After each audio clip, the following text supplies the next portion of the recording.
En 2010, on nous a trouvé dans nos exploitations, écoutez, vous quittez ces terres-là qui appartiennent à autrui sous peine d'être emprisonné. Voilà. C'est 400 sommations de déguerpissement qui ont été données à des gens dans la zone. Et ces 400-là se sont regroupés. Et on dit, attention, nous ne sommes pas d'accord. Mais nous ne sommes pas écoutés. Personne ne nous a écoutés. Au contraire.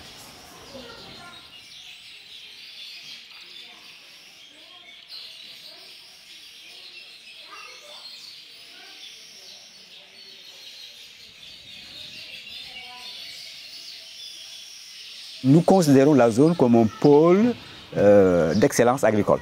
Donc c'est ça que les autorités ont permis à des gens d'accaparer. Cette bande-là, c'est ce qui restait. Ouais. Maintenant, c'est là où le pôle du Lac Rose a commencé et donc a englobé tout le reste. Il n'y a plus aucune exploitation agricole. Il n'y en a plus. Toutes les terres ont été morcelées avec l'aval, l'autorisation de la mairie qui prend souvent la moitié des terres, comme ça. 40%. Donc la communauté rurale, elle est au début et la fin de ce processus, n'est-ce pas, de destruction, je veux dire, hein, de destruction de terres. Le problème de la terre ne s'est jamais posé. Il y avait assez de terre pour tout le monde, on n'avait pas besoin de papier, personne n'imposait cela. Le président Wade, quand il est venu, c'est un avocat. Il connaît bien le pays, il connaît, n'est-ce pas, les poches de terre. Et il a acheté le mètre carré à 300 francs. Il a donné ces terres-là, 200 hectares, une partie, en tout cas, 200 hectares à certains, 100 hectares à d'autres, à 1000 francs le mètre carré. Vous voyez déjà la différence. Et c'est lui-même qui va demander à des structures comme la Comico, c'est une coopérative d'habitat, et comme la Caisse de dépôt de consignation, et comme la Caisse de sécurité sociale, de venir acheter à Bambilor.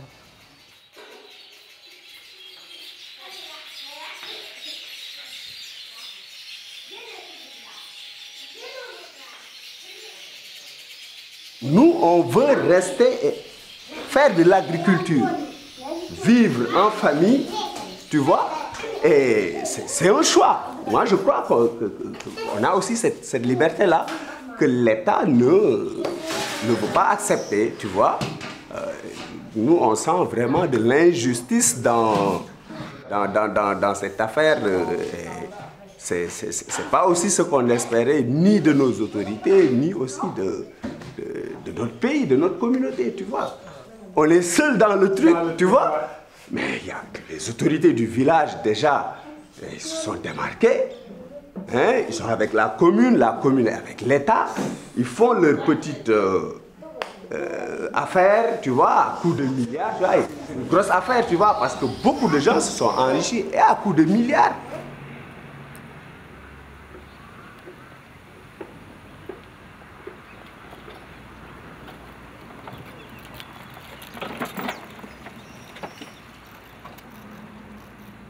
Quand des paysans qui étaient censés être encadrés par les autorités subissent la loi de ces autorités, ça pose problème.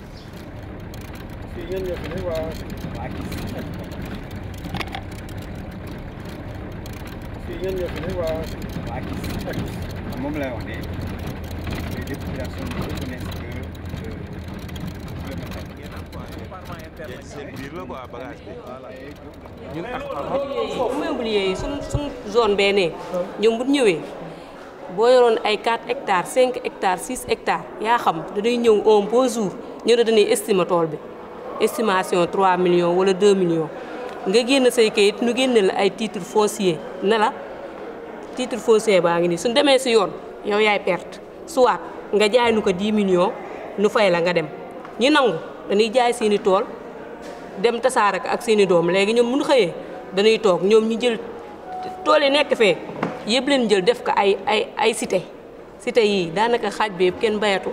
léegi xanaa foofu bay amatu fa wala. mesure ñàgg la gauche mesure parti bi yëpp bàyyi nan bay léegi def ñoom producteurs yi dañoo mujj def benn coalition boo xam ne ñoom promoteur bi dafa tasaare foofu yëpp ba tiim leen ak gradeur am léegi ñoom ñu bañ na duñ jaay.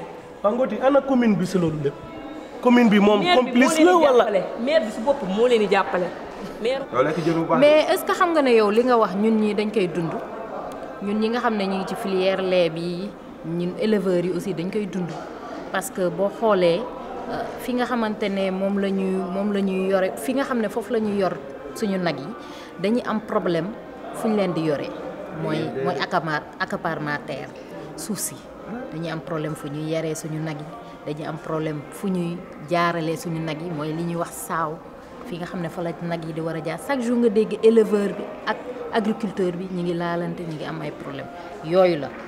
ku si nekk rek am na looy def ñii di sàmm ñii nekk ay maraîchers ñii di yar ganaar.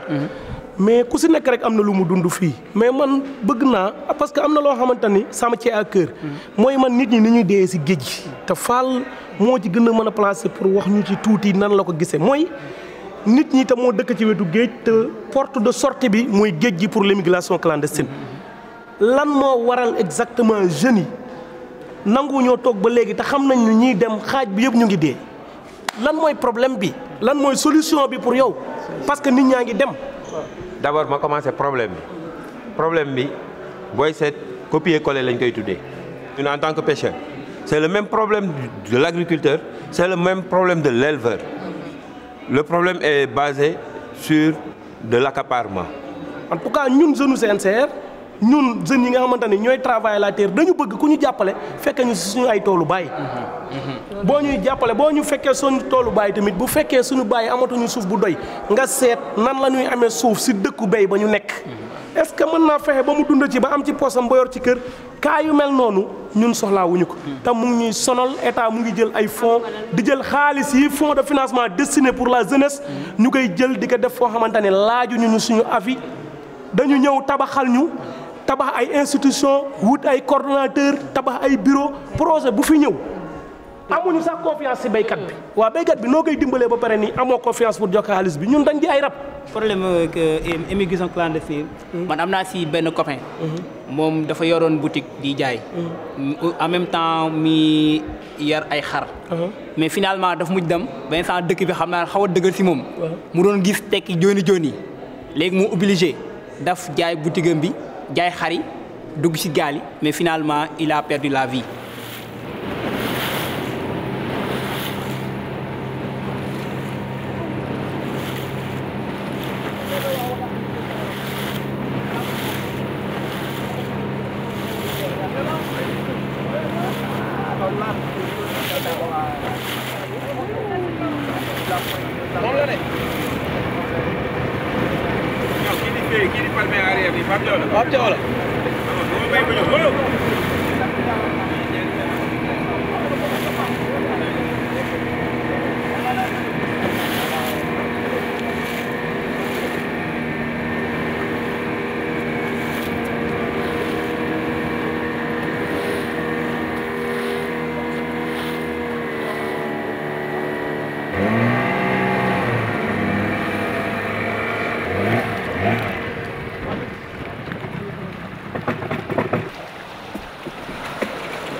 Les pirogues ne sont pas faites pour rester à la rive, ils sont faits pour être dans la mer.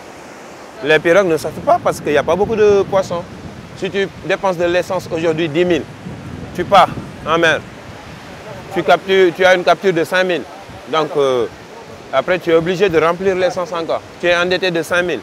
Tu le fais au bout de 7 jours. Tu as déjà un creux de 35 000 CFA. Donc tu risques d'avoir un trou. Pour ne pas t'endetter, tu es obligé d'arrêter pour une journée. Le temps d'aller chercher de quoi te payer encore de l'essence pour reprendre encore.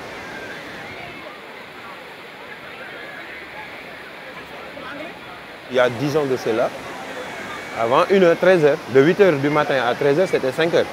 J'en avais assez, on avait déjà assez ramassé. Maintenant, de 4h du matin à 17h du soir, tu n'arrives pas à ramasser 30% de ce que tu ramassais il y a 10 ans. Donc ça se dégrade de jour en jour.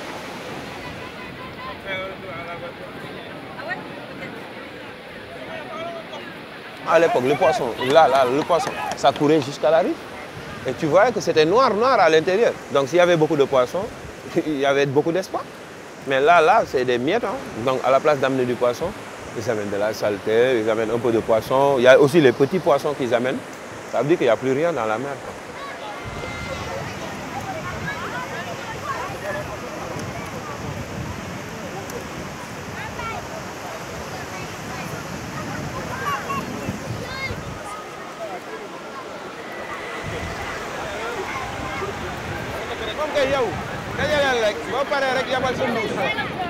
Les camions sont fermés, il n'y a qu'un seul petit camion qui est en train de charger. Alors qu'en temps normal à l'époque, tous les camions à cette heure étaient ouverts. Tout ça, c'est des signes pour montrer qu'il y a la rareté de la ressource, qui est la matière première. Actuellement, le danger qu'il y a une modernisation au niveau des bateaux. Il y a ce qu'on appelle les bateaux usines.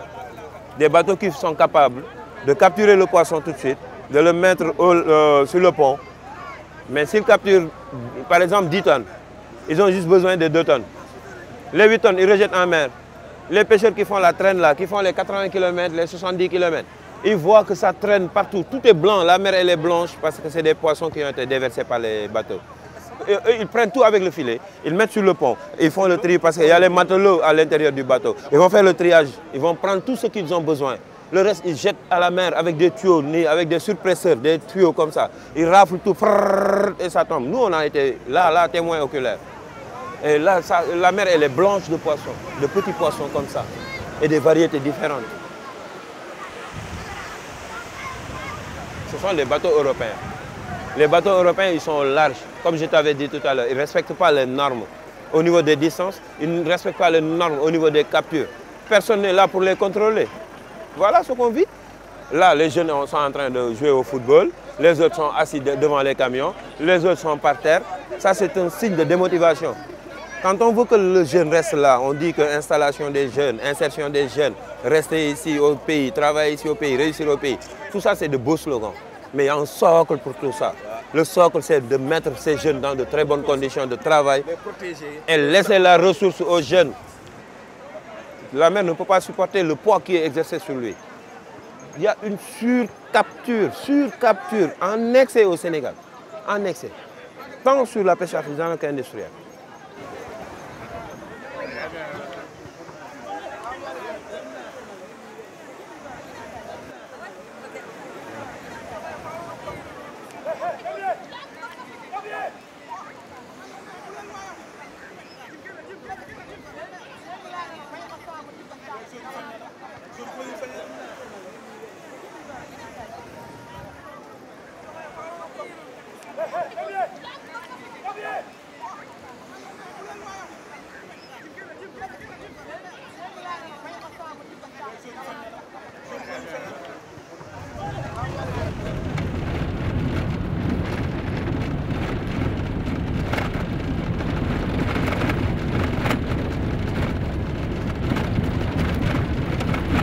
léegi bu ñu jógee fale dañuy ànd ak tool bëri di dem ba ñu egg fi ñu war a dem.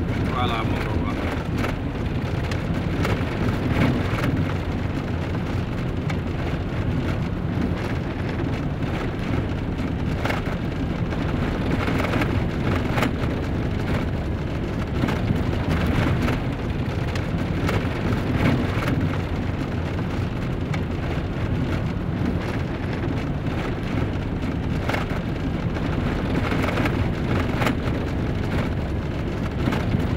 waaw dem ne bu ñu demee ba foofu man suñ ma gisee dañuy tiit daal. Ah ok. waaw dañu maanaam parce que dañoo xam ne toujours man damay battre ak ñoom.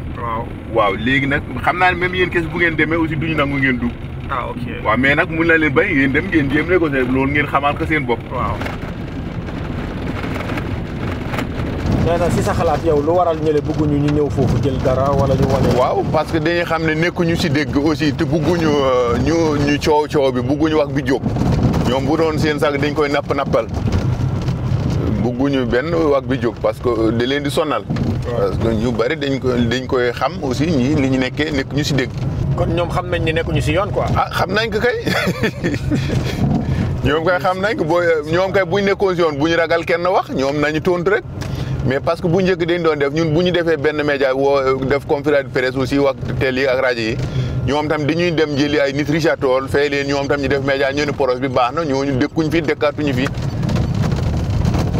moo ngi laajte ndax si menace yooyu ñu la def. waaw ndax yow rek la wala am na ñeneen ñoo xamante ne. am na keneen am na ñeneen am na beneen suñu beneen karit bu nekk Ndar moom commerçant la ñu gouverneur def ko ne bu ngeen bay li ngeen def damay ticc bitig yi ticc compte banque nangam mu nekk tijjal.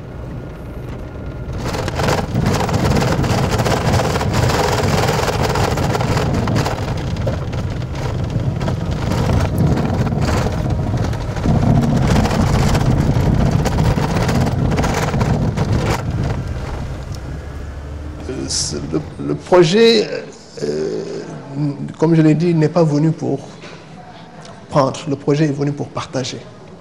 Comment? Nous ne sommes pas venus pour... c'est pas une exploitation fermée où nous demandons à toutes les personnes qui sont dans la localité de sortir. Non. Nous sommes venus pour faire profiter de notre expérience, donc sous forme de transfert de technologie, mais de nos ressources financières aux populations locales.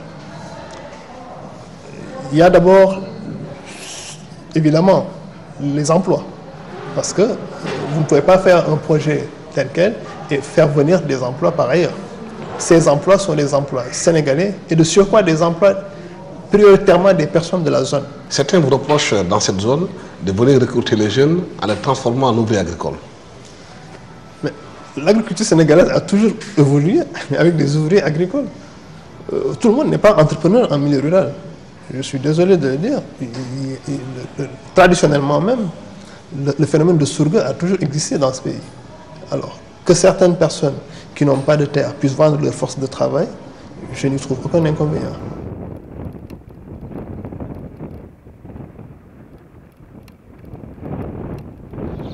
dañu nekkoon ci zone bi doon liggéey un peu ak sàmmkat yi nappkat yi ak baykat yi donc ba ñu séenee lii ñu ne nañ fi ñëw jéem a xool lii lan la bu dee mën nañ ci am explication ak bu dee mën ngeen ñu autoriser ñu filmer un peu pour voir ndax si c'est possible ou pas.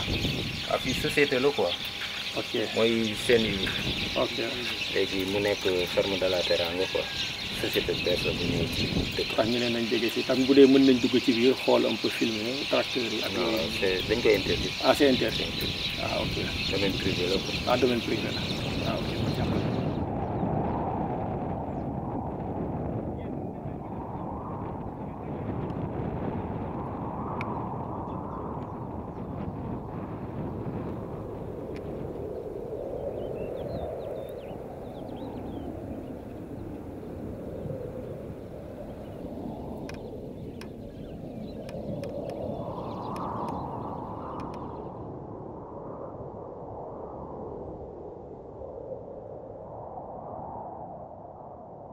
ci sunu dundal boo ko diddee rey nga ndax benn keju fi boo seetee léegi exemple kër gi nga nekk fii foore la moom bëgg jaar fii war leen dem dex bi fii la féete kër fi ñuy si puj fii la féete fii la ñu jëndi tout fii la ñoom ñu ni dañuy nekk ci seen diggante ba pare ni sax dootuñu mën a nekk fii ñaam nii dañuy dunda ci càmm ndax dafa am ñu dunda ci càmm dunda ci mbéy am ñu dunda ci mbéy dunda ci càmm kenn ku ne am na fu mu nekkee foofu la mu nekk participalam ñoom ñëpp a ñu dugal ci seen loxo def nañ fi marche dem fii ba bugg a dugg Dakar ci la ñu yemee jam ñaaj mais dem lay woon ne fii sunu déeg lañ suul ci garab yi ñu doon lekk ci lañu yàq ndax buy dañu ko doon am. suuf si mu ngi fii ñu gas ko ba mu yàqu de suul déeg ya suul teen ya yàq sunu bi bàmmeel jëriñu ñu tous ba pare ñu ne dañuy jokkaat fukki junni nekk juróom benn ba tey munuñu xam fan la nekk seena iwil dem na nee nañu jaayee nañu ko ñu ni ferme Teranga déedéet ferme leen teral leen rendi leen moo nekk foofu ferme teral leen indi fi ay barbar yoo xam dañuy rey sunu nag indi fi ay kamba yoo xam ne sunu doom yi ñeenti doom ñoo ci suux kenn wakul mani nañu ñu jox sunu suuf la ñu soxla te ñu soxla ñun duñu luy romb sunu suuf yi ñoom ñu ngi koy luy wala ñu ngi koy waa jaay di pàcc pàccoo ku jox pii be tuuti jox kee be suba jox keneen. defu ko nag pour ñu xeex Macky Sall déedéet bëgg sa njëriñ moo tax ñu def ko xam ni nag bu ñu daje fii amul naar amul pël ñun yëpp benn lañu suñu wax benn la commune ñu jox sunu suuf ñu liggéey ci benn naar dootu dem Gambie dootu dem Dakar dootu dem Kaolack benn gàtt amu fi naar tan yëpp dem nañu ndax ñàkk ñuy liggéey.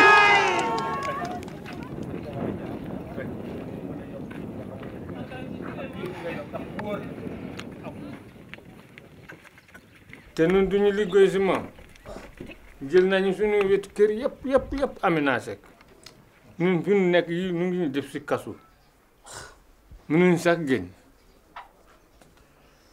jur bu ñu fekk foofu dañu koy jàpp yóbbu ko baas suñu yóbbee baas soo ñëwee dañu lay naan léegi dangay jóge si dantit nga jóge si dantit ñu dem yóbbu ko gendarmerie ñu defal la convocation nga ñëw ou bien jur yi nekk foofu béy bi ñu yeew foofu soo ñëwee dañu lay naan junni ngay fay nga yóbbu béy yi su fekkee ne ay nag ñu ne léegi nag yi fukki junni ngay fay nga doog a jot si nag quoi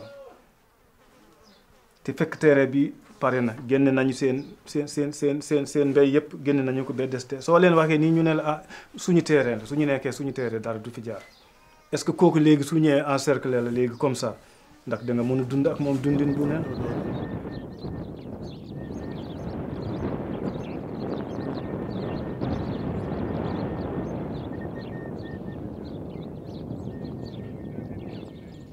walla bu ñu fiy jógewul ñun ñu wakkante ñun leen yem leen fii ñu dekk ak yéen ndax ñun bëgguñu seen kaalis bëgguñu seen dara dañuy doon ajjale fii nit yi di leen yokk makk ñuy dem ñun soxlawuñu loolu ndax aji boo ajee na nga war a boo jógee Dakar am foo dëkk wante boo ajee ba pare ñëw Dakar kamatoo foo dëkk yow sa aji kenn doolu wax alaji bu yàqal bon dañu karaani loolu ñu defal la néeg bi ñu la defal yóbbu nañu gannaaw néeg ba amoo foo julli est-ce que boobu néeg daa nga fanaan wa doo fa fanaan bu ñu la indilee garab nga boor a faju boo fajoo fan nga jëm fan ngay daani sa doole loolu yëpp suuf si moo ko ëpp doole man nag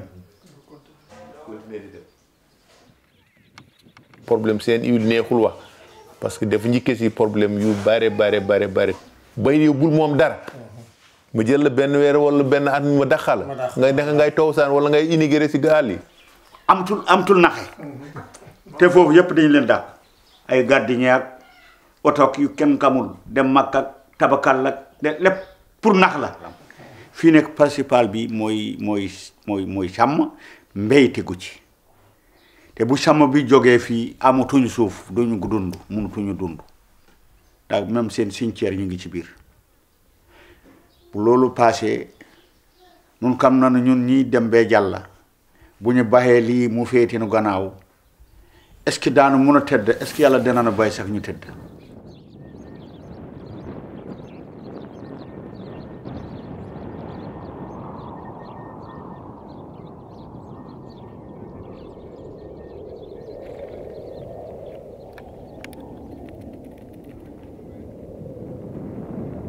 parce que sànq maa ngi topp ay sàmmkat ñuy dem waaye gis naa ni fa ñuy sàmm yëpp gisuma fa ñax jékki ma laaj waa gi ne ko mais jur gii di dem nii moom fu mu jëm mu ne ma dañuy wëri lu ñu lekk ma ne ko dañuy wëri lu ñu lekk mu ne waaw ma ne ko fan lañ koy gisee mu ne ma ah dañuy dox rek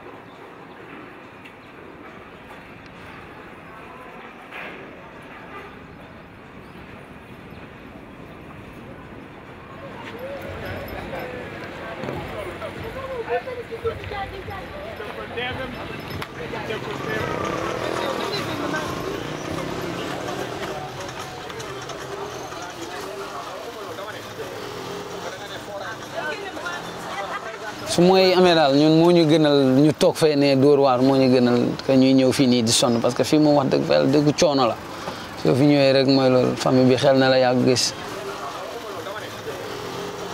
parce que du ma ko mën a fermer noonu dem parce que 2 jours yoo ko fermé rek mu ngi métti mooy waral loolu waaye su fekkee ne am nañ moyens yoo xam ne nii mën nañu taaj foofu noonu ñu toog rek dinañ toog bay xam nga mbay mi moom toll na foo xam ne nii léegi soo bayee mu doon 100% mën nga ñëw 50% mën nga jaay prix bu baax yeneen yi mën na ñàkk doo prix bu baax que mën nga jël 100% yëpp jaay ko prix boo xam ne nii sax du normal mieux vaut que famille bi yëpp suñu toogee ñëpp nawet ci kër gi benn yoon ne dafay métti quoi il faut am ñoo xam ne dañuy génn dem ci ville bi dem liggéey ñii resté ci kër gi di liggéey ñii di liggéey di andi ñii di liggéey di bàyyi pour ñëpp mën a maanaam xam ne ñuy satisfaire suñu besoin ñun ñëpp loolu moo waral suñu ñëw fii nii Dakar wax dëgg fa yàlla maanaam benn instant daal su matériel amee loolu tamit gën a doon difficulté foofu noonu benn instant su matériel amee récolte bi ñu mën ko assurer jënd ko rek waaw loolu moom suñ ko defee moom wax dëgg fa yàlla mbay mi dinañ ko gën a mën a ñoŋal ba nga xam ne nii jeunes yi yëpp yu nekkoon dans les villes dinañ mën a retourner dans les villages mën a toog liggéey. comme gouvernement bi moom gaa ñu ngi góorgóorlu mais nañ gën a yokk seen loxo quoi parce que mbay mi toll na foo xam ne nii comme ñu secteur yëpp mel xam nga nu ñuy jàppalee député yi à l'Assemblée nationale noonu lañ war a jàppalee baykat yi ci tool yi ñu bay comme que ñëpp benn lañ rek benn instant lu mbay mi dugal sax bariwul secteur yi koy dugal.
De l'agriculture paysanne, on a principalement besoin là, de manière technique, là, tangible, de 3 choses. On a besoin de l'accès à la terre, d'accéder à l'eau, d'accéder aux semences. Bon, le soleil aussi, mais ça, ils n'ont pas encore été capables de nous enlever le soleil. Mais on a besoin principalement de ces 3 choses-là. Et qu'est-ce qui arrive partout à travers le monde? C'est que l'industrie s'accapare la terre, l'eau et les semences. Partout à travers le monde, ces fondements-là de la nature, de l'humanité, de tout, ben, est en train de se faire accaparer. Ces biens communs de l'humanité sont en train de se faire privatiser.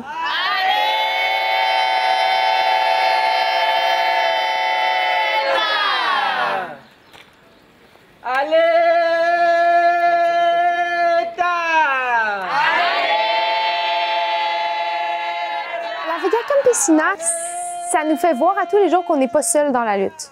Parce que nous, on passe la majorité de notre temps tout seul au fond de notre champ, dans le fond de notre rang, dans le fond de notre campagne. On n'a pas beaucoup de temps pour sortir, puis voir le monde, puis voir qu'est-ce qui se passe autour. Tant que ça, la Via Campesina aussi, ça nous permet de voir de sentir cette solidarité-là aussi qui est autant locale régionale qu'internationale. Quand la Via Campesina a essayé de se créer, beaucoup d'organisations internationales puissantes économiquement disaient « ben non, ça ne marchera jamais parce que c'est tellement différent, les paysans d'Amérique du Nord. Et les paysans d'Europe, peut-être, OK, mais ils vont pas être capables de parler avec les paysans d'Indonésie puis les paysans d'Amérique du Sud. Ils n'ont pas des enjeux communs, mais c'est faux. On a exactement les mêmes enjeux. On le voit dans la rencontre ici. Tout ce qui sort, c'est exactement la même chose. C'est juste dans des contextes différents. Et c'est ça qui nous permet, par exemple, de créer la Déclaration des droits paysans. C'est l'effort commun de 200 millions de paysans et paysannes à travers le monde qui a réussi. Ça a pris 15 ans de travail pour avoir la déclaration.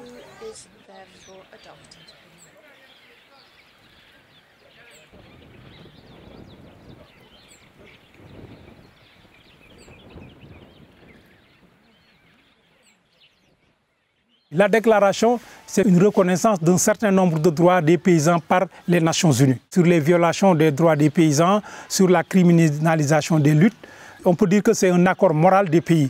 Parce que quelqu'un ne peut pas dire que je suis d'accord sur la déclaration, voter favorablement et ne pas le respecter. Donc c'est en fait un accord moral. Et nous, en tant que paysans, ça nous permettra d'argumenter notre lutte. Ce qui n'était pas favorable donc à la déclaration, c'est en majorité des pays de l'Union européenne qui étaient vraiment farouchement contre, et les Amériques, et les États-Unis d'Amérique. Les pays européens, il y a certains qui, même s'ils n'étaient pas favorables, n'étaient pas farouchement contre. Par contre, il y a certains qui étaient farouchement contre, comme la France, les États-Unis, l'Angleterre. On parlait de droits sur les terres, sur les ressources naturelles. Aujourd'hui, dans la politique américaine ou bien d'autres pays, c'est comment envoyer leurs investisseurs dans nos pays pour qu'ils puissent acquérir des terres, produire et amener chez eux. Donc tout ça, c'est des éléments qui font qu'il y a certains pays qui n'étaient pas d'accord parce qu'ils se disaient que peut-être par rapport à ce que nous voulons faire, par rapport à ce que nous sommes en train de faire, la déclaration pourra en tout cas ralentir ou freiner ce que nous sommes en train de faire. Donc tous les pays qui avaient ce type d'intérêt presque n'étaient pas d'accord avec la déclaration. Es peligrosa para muchos gobiernos, ¿no? Para decirlo, porque la Carta de Derechos Campesinos dice muchos derechos de que muchos gobiernos como Europa o Estados Unidos no quiere escuchar, ¿no? Porque habla el tema del derecho a la salud, el derecho a la educación, el derecho a una tierra, no, un derecho a un techo, a un trabajo. Habla de los jóvenes, de las mujeres, de los migrantes, de la soberanía alimentaria, de una reforma agraria, también habla en la Carta de los Derechos Campesinos. Entonces, creo que eso va a ser una de las batallas que también nosotros, si bien la Carta de Derechos Campesinos ha sido reconocida por Naciones Unidas, pero ahora nos toca dar la lucha en los territorios, ¿no? en los países, para que se cumplan esa Carta de los Derechos Campesinos, ¿no? Y que eso es una tarea de las militantes de la Vía Campesina, pero no solo de la Vía Campesina, sino de todos los pueblos. Organisation paysanne qui dans le pays d'Haïti, yo même seulement pas capoter revendication ça. Organisation paysanne qui République Dominicaine, qui Sénégal, qui Cuba, qui Philippines, etc., pas capoter revendication yo même seul. Si yo pas marconner ensemble pour gagner une revendication commune, une cause commune qui a défendre. Alors, c'est ça qui fait que moi crois effectivement dans toute bataille que nous avons menée, il faut que nous internationaliser la bataille, dynamique. Déclaration ça lui-même, l'a servi un outil pour chaque pays, pour chaque organisation qui est dans l'instructive Via Campesina, pour être capable de continuer à mener plaidoyer bon côté, parce que non seulement plaidoyer que vous avez mené bon côté au niveau national dans chaque organisation, mais puisque les Nations Unies arrivent à reconnaître que tout paysan doit avoir accès à la terre, ça a capable un outil, un mécanisme qui peut permettre les grandons à oser venir prendre terre dans un paysan. Donc, on est capable de râler les outils ça pour prouver que ça va dire que ce n'est pas une décision qui sortit bon côté de l'organisation seulement, mais c'est une décision qui est internationale. On a gagné une bataille. mais pas encore le combat. Le combat, c'est arriver à ce que la déclaration soit un outil favorable aux paysans, qui protège les paysans. C'est maintenant ça le combat. Mais on a gagné une bataille, on a reconnu la déclaration, mais il faut que cette déclaration soit profitable aux paysans.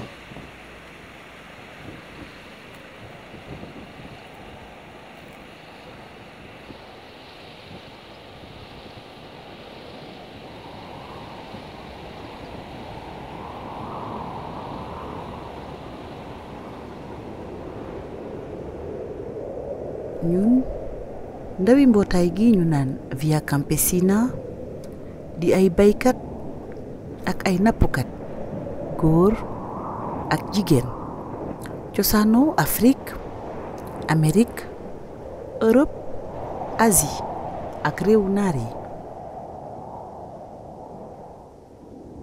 saa su ne dañuy gën di néewal doole ak a fitnaal mbootaay yi ñu taxawal ngir aar li ñu moom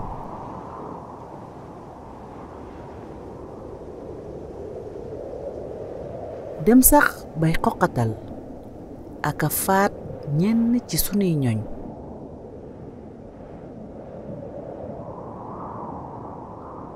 sunu suuf si ak li ci biir maanaam wurus xànjar wala pétrole ñenn ci borom doole yi dañu ko aakimoo mu mel ne sunu moomeel yi le ay marchandise la yu nuy caxat-caxatee ak a jëfandikoo ni mu leen neexee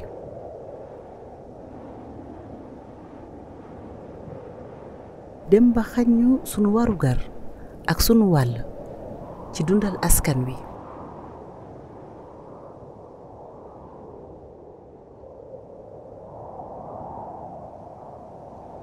li yépp tax na ñuy jóge ci kaw gi gàddaay wutali réewi taax kaw ga sax dem na ba daanaka mag ña rekk ñoo fa des ndax ndaw yépp gàddaay nañu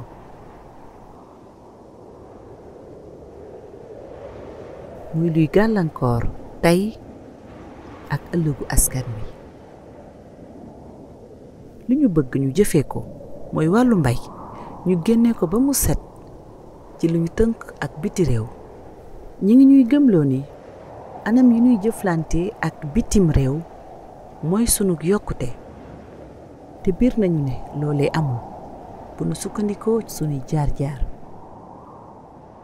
li ñu bëgg ñu jëfee ko kàddu ndawi baykat yi ñu jox ko gëddaam ca fa ñuy dogale ngal la nañu ñu bàyyee ak sunu moomeel muy suuf si ngir sax ñu moom sunu bopp ci wàllu dund ñi ngi ñaawlu ba fa ñaawlu yam bakkan yi ñuy faat xoqatal néewal doole loraange yi jëm ci wàllum koom ak moomeel te ñu jiital ca góor bàyyi jigéen gannaaw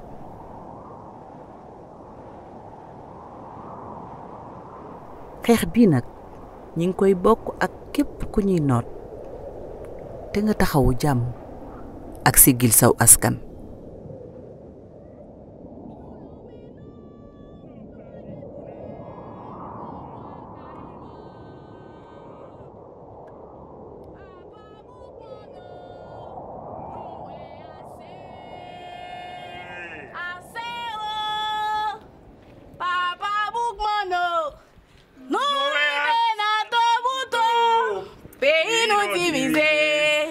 La famille dos ados, non pas tes faits, Wakaima, pour servir étranger,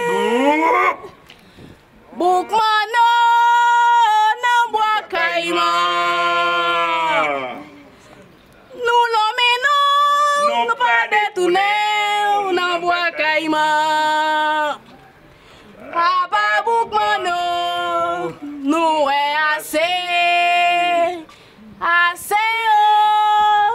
Papa Boukmano, nous vivons dans ton bouton, pays nous divisé, la famille nos ados, nous pas te faire, Wakaima.